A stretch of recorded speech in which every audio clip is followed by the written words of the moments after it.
All right, so I got this question and this person was asking, did they pay you for trading or they paid you for advertising them? I've been very successful with prop firms, but this particular one is a mystery. It's almost impossible to pass their challenge because of their dumb consistency rule. Kindly, how did you do it? All right, so I'm answering the part of how did you do it. So this person is just talking based on a video I made on how I was showing you guys how Funding Peeps paid me under 20 minutes or under 10 minutes to be precise. I requested a $20,000 payout and they paid me out under 10 minutes. From the moment I requested to the moment it hit my wallet, it took less than 10 minutes for me to get the payout. And it's on an account which I've been showing you guys the entire process. But anyway, let me help you out. If you are trading with a prop firm, I'm going to use Funding Peeps for example, or I'm going to talk specifically about them because this person is asking about Funding Peeps. If you are trading with a prop firm, the first thing you need to do is to check rules which are a challenge to you.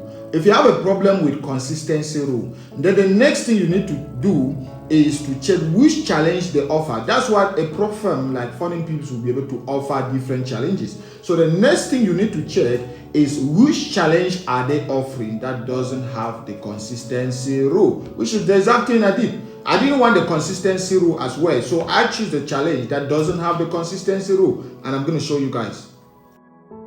If you can look at my screen, this is the Funding Peeps challenge page, and the one I recently just requested $20,000 and they paid me in less than 10 minutes was this two-step challenge. Now, it's not just any other two-step challenge. When you come here under the two-step challenge, click on two-step challenge.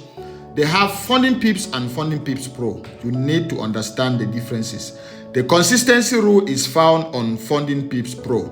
But the only thing which made most of you guys to go for Funding Peeps Pro is because the daily target or the profit targets are smaller. So instead of making 8% on Funding Peeps Pro, you need to make just 6% on phase 1 and 6% on phase 2. But remember, it comes with the consistency rule, which is I think 40% or 30% or so. So if you are someone like me, I'll instead prefer a challenge which gives me room for error. All right, I'll prefer a challenge which gives me room for error. So I'll prefer this one because the daily drawdown is huge, and even though I'm going to make 8% to pass phase 1 instead of 6%, I'll prefer this one. And again, the big difference or the big advantage with this one is it doesn't have the consistency rule. So Mr. Man, who was complaining about not being able to pass because of the consistency rule, choose this one right here. Funding Peeps, not the Funding Peeps Pro.